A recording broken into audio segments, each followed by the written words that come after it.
All right, so on the back of this page, continuing with section 1.1 in the algebra book, we're going to continue applying these evaluating expressions, another step. So if you're going to find the volume of a prism, we talked about this in middle school, volume of a prism, very easy, length times width times height. So this is an equation because we've added the equal sign, but if you just look at the length times width times height, we would consider that an expression. So we're going to evaluate that expression to find the volume.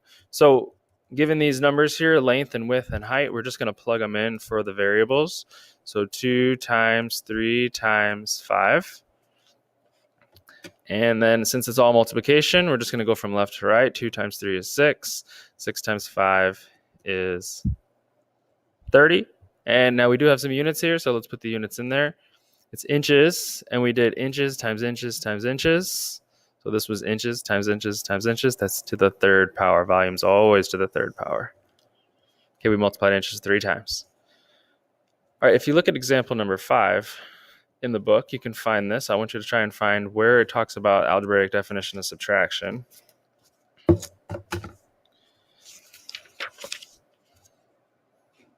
And you can see the associative property here. You can see the transitive property here. You can find the associative property of multiplication on this page. And so on page number 7, you can find the algebraic definition of subtraction. And it says for all real numbers a and b, a minus b equals a plus negative b. So what does that mean? So in this book, you got to try.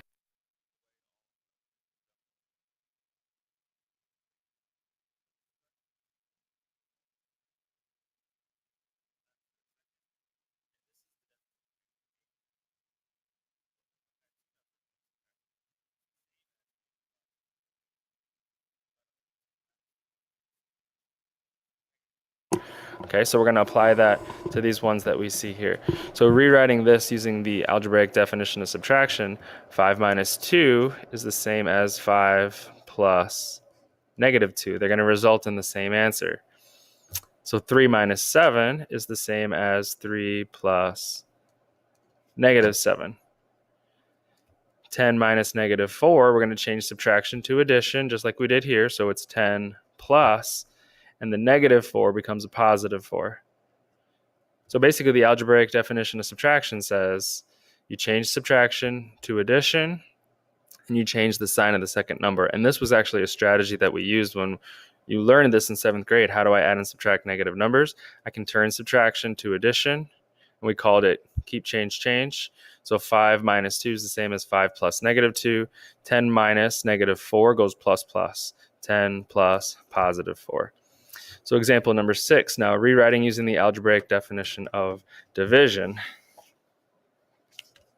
This one you can find right here.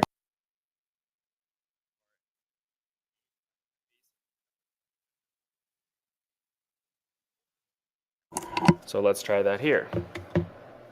So 5 divided by 2 is the same as 5 times, we've changed division to multiplication, and this becomes 1 over 2. Let's try that out. So if I have 5 divided by 2, that's 2.5. So that's the answer to this. Let's make sure this answer matches to prove that this definition actually holds true.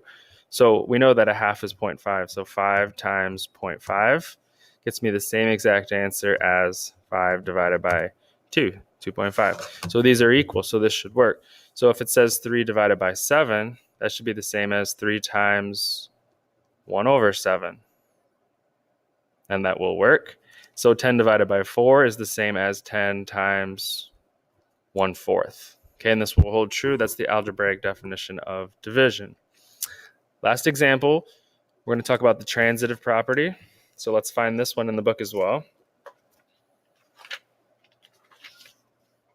Transitive property is here on page 10. So go past all these numbers. And it says if A equals B and B equals C, then A equals C. So you're like, what the heck is that at first? So if you look at the first two equations, they both have a B in it. So if A is equal to B and C is equal to B, well then if A and C are both equal to B, then that means they're equal to each other. That's what the transitive property is saying. So if we look here, 20 minus 4 gives me the same answer as 12 plus 4, right? We know that. Well, 12 plus 4 also gives me the same answer as 17 minus 1. If you look at these two statements here, 12 plus 4 is in both of them. So if this is equal to 12 plus 4 and this is equal to 12 plus 4, we can assume that these are also equal to each other. So that's the transitive property. If A equals B and B equals C, well, A is equal to B and C is equal to B, so that means A and C must be equal to each other. If John's height's the same height as Caleb, and Caleb is the same height as Tony, so John's same height, Tony's the same height as Caleb, so that means John is equal to Tony. So you're going to apply this in your work today.